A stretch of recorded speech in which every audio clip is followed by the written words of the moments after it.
অৱহেলাৰ আৰম্ভণিটো সদায় ব্যস্ততা দিয়ে আৰম্ভ হয়। কাকো নিজৰতকৈ বেছি গুৰুত্ব দিব নাযাবা। সময়ৰ সৈতে তুমিও সেই মানুহটোৰ পৰা গুৰুত্বহীন হৈ যাবা। এদিন মই হাঁহি ভাল পাইছিলোঁ, কিন্তু এতিয়া জীৱনে মোক কান্দিবলৈ শিকালে। এদিন মই সকলোৰে লগত থাকি ভাল পাইছিলোঁ, কিন্তু এতিয়া জীৱনে মোক অকলে থাকিবলৈ শিকালে। দুখবোৰ এদিন নহয় পাহৰি যাম, কিন্তু দুখ দিয়া মানুহবোৰক কেতিয়াও পাহৰিব নোৱাৰো। দুখীয়াক অৱহেলা নকৰিবা, কাৰণ ধনী হ'বলৈ বহুত সময়ৰ প্ৰয়োজন হয়, কিন্তু দুখীয়া হ'বলৈ বেছি সময়ৰ প্ৰয়োজন নহয়। ভাষাটো নিজৰ শ্বাস-প্ৰশ্বাসতো নাই, সেইটো আমি মানুহৰ ওপৰতে বিশ্বাস ৰাখোঁ।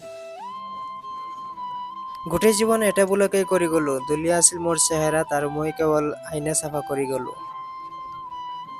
যিসকলে আঘাত পায়ো ৰাখিব পাৰে, সিহঁতে এদিন জীৱনত কিবা কৰি দেখুৱাব পাৰে। ৫টা অভ্যাস নিজৰ পৰা আঁতৰাই পেলাওক। ১ নম্বৰ, আনৰ দয়া কামনা কৰা। ২ নম্বৰ, পৰিৱৰ্তনক ভয় কৰা। ৩ নম্বৰ, অতীতক লৈ পৰি থকা। আৰু ৪ নম্বৰ, নিজকে সৰু বুলি ভাবা। আৰু ৫ নম্বৰ, অতিৰিক্ত চিন্তা কৰা। অৱহেলা কৰা মানুহবোৰে জিকি যায়, সকলো সময়ত কেৱল হাৰি যায় ভালপোৱা মানুহবোৰ।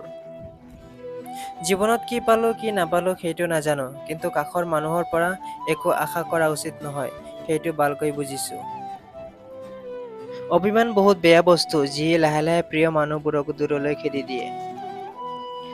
আনৰ দুখ দেখি যদি আপোনাৰ দুখ লাগে, তেনেহলে আপুনি দুৰ্বল নহয়, আপুনি ভাগ্যৱান। কাৰণ ভগৱানে সকলোকে মন দিছে, কিন্তু মানৱতা কিছুমান মানুহে অৰ্জন কৰিব পাৰিছে। টোপনিত গ'লে কোনো দুখ নাথাকে, সেইটো মনৰে হওক বা শৰীৰৰ।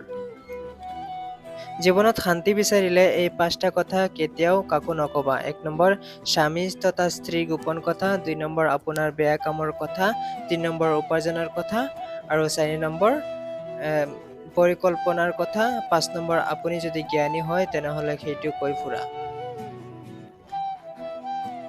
আপোন যেতিয়া পৰ হয়, তেতিয়া তাক সম্পূৰ্ণ ত্যাগ কৰাৰ বাহিৰে আন কোনো গতি নাথাকে। কম কথা কবা, বেছি চিন্তা কৰিবা। মনত ৰাখিবা, যিটো মাছে মুখ বন্ধ কৰি ৰাখে, সেই মাছ কেতিয়াও বৰশীত নফচে। যিমান ডাঙৰ হবা, সিমানে বুজিব পাৰিবা, এই পৃথিৱীত প্ৰয়োজন অবিহনে কোনেও কাষত নাথাকে। ভালপোৱাৰ ইমান কষ্ট, তথাপিও মানুহে ভালপোৱাৰ পিছফালে দৌৰি ফুৰে।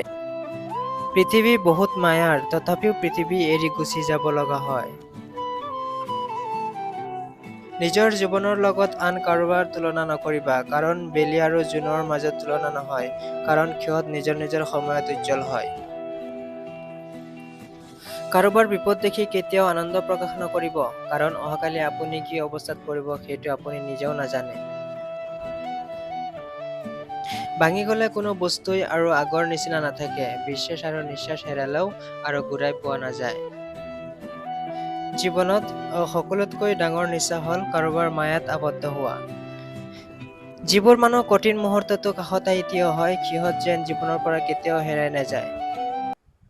Thanks for watching this video. Like, comment and share, subscribe please.